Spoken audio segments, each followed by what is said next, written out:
La matinale de Radio Classique avec Marc Bourreau. Stéphane Penrazzi, votre invité ce matin, est le président du Conseil national des administrateurs judiciaires et mandataires judiciaires. Avec AG2R La Mondiale, spécialiste de la protection sociale et patrimoniale en épargne, retraite, santé, prévoyance. Bonjour François Desprats.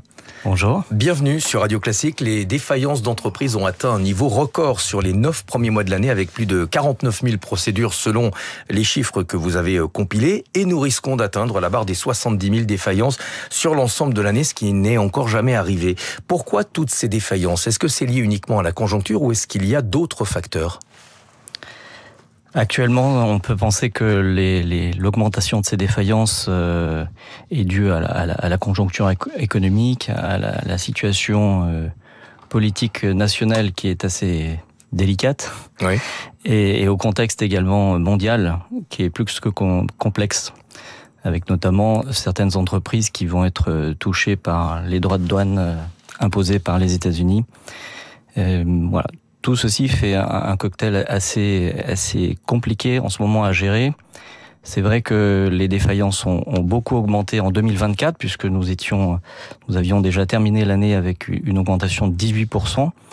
Et cette courbe continue d'être ascendante en 2025. Puisque... Même si la progression est un peu moins marquée, en étant dessous de 4% d'augmentation là pour l'instant. Je dirais que heureusement, parce que nous avons déjà atteint en 2024 un record, 66 000 défaillances. Et là, en fin d'année, on projette pratiquement de tutoyer les 70 000, qui est un niveau qui est inédit, qui n'a jamais été atteint jusque-là. Est-ce que vous avez le sentiment qu'il y a toujours un effet rattrapage par rapport au Covid, c'est-à-dire toutes ces entreprises qu'on avait maintenues à flot avec des aides financières et qui se sont effondrées dès que les aides ont été retirées, ou est-ce que 5 ans après le Covid, on peut considérer que ce rattrapage est terminé?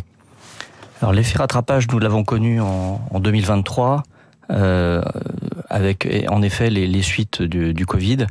Je pense que depuis l'année 2024 et encore plus 2025, nous sommes au-delà. Nous sommes dans quelque chose qui est beaucoup plus profond.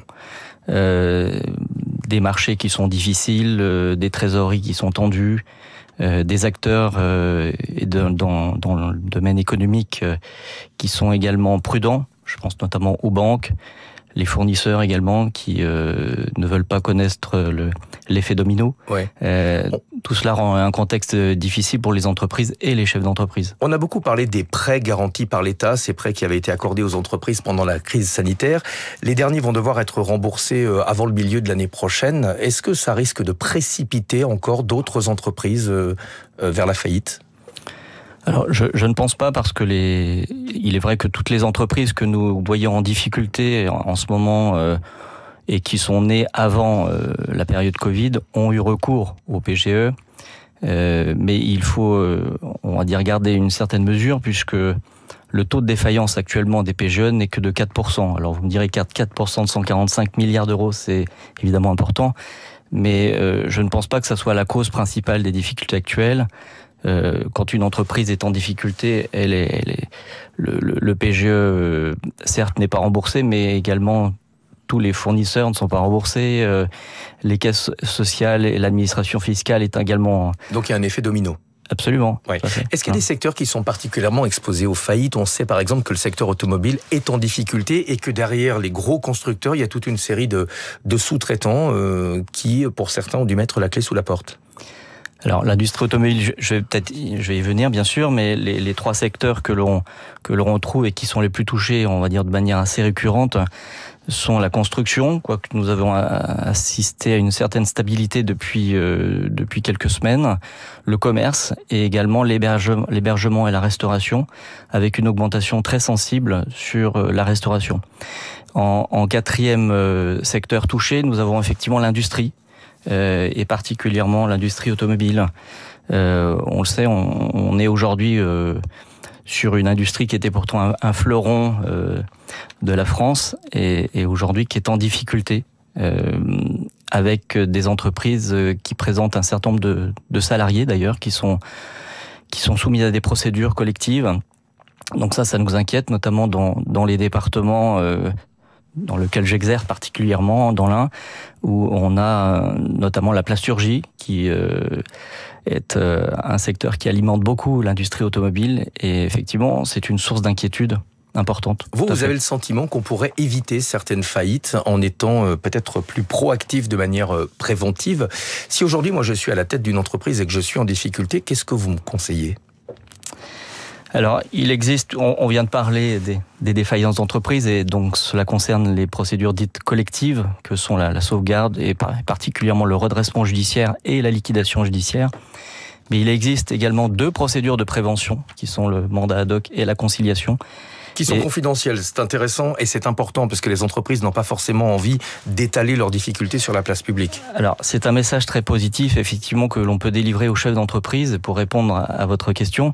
C'est que ces procédures qui permettent de traiter des difficultés d'entreprise en amont, c'est-à-dire avant d'être en état de cessation de paiement, eh bien, elles sont en pleine évolution.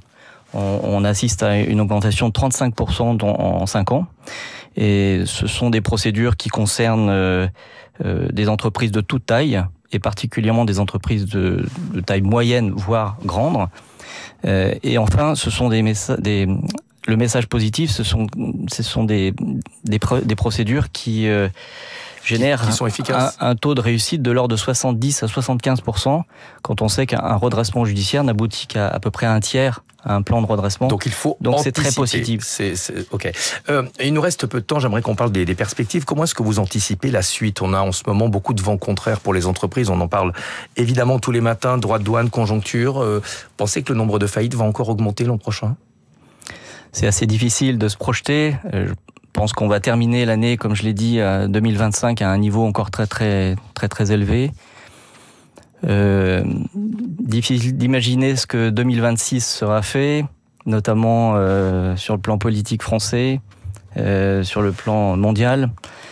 Je ne pense pas que le niveau de faillite, qui est déjà très élevé, augmente encore davantage, parce que ça veut dire que tout des pans de l'économie tomberaient, et je n'y crois pas. Il faut rester évidemment positif dans notre capacité à rebondir, ça c'est extrêmement important. Et puis voilà, les procédures de prévention vont continuer de faire leur effet, leur œuvre, et on continuera, nous, professionnels, administrateurs et mandataires judiciaires, à toujours inciter les chefs d'entreprise à anticiper leurs difficultés. Merci beaucoup. François Desprats, président du Conseil national des administrateurs judiciaires et des mandataires judiciaires. Et merci à tous les deux. La matinale de l'économie revient demain avec vous, Stéphane, dès 6h. À suivre les coulisses de la politique avec Olivier Beaumont. Avant cela, le bon usage de la langue française, c'est avec Karine Dijoux, et c'est dans 1 minute, 7h20.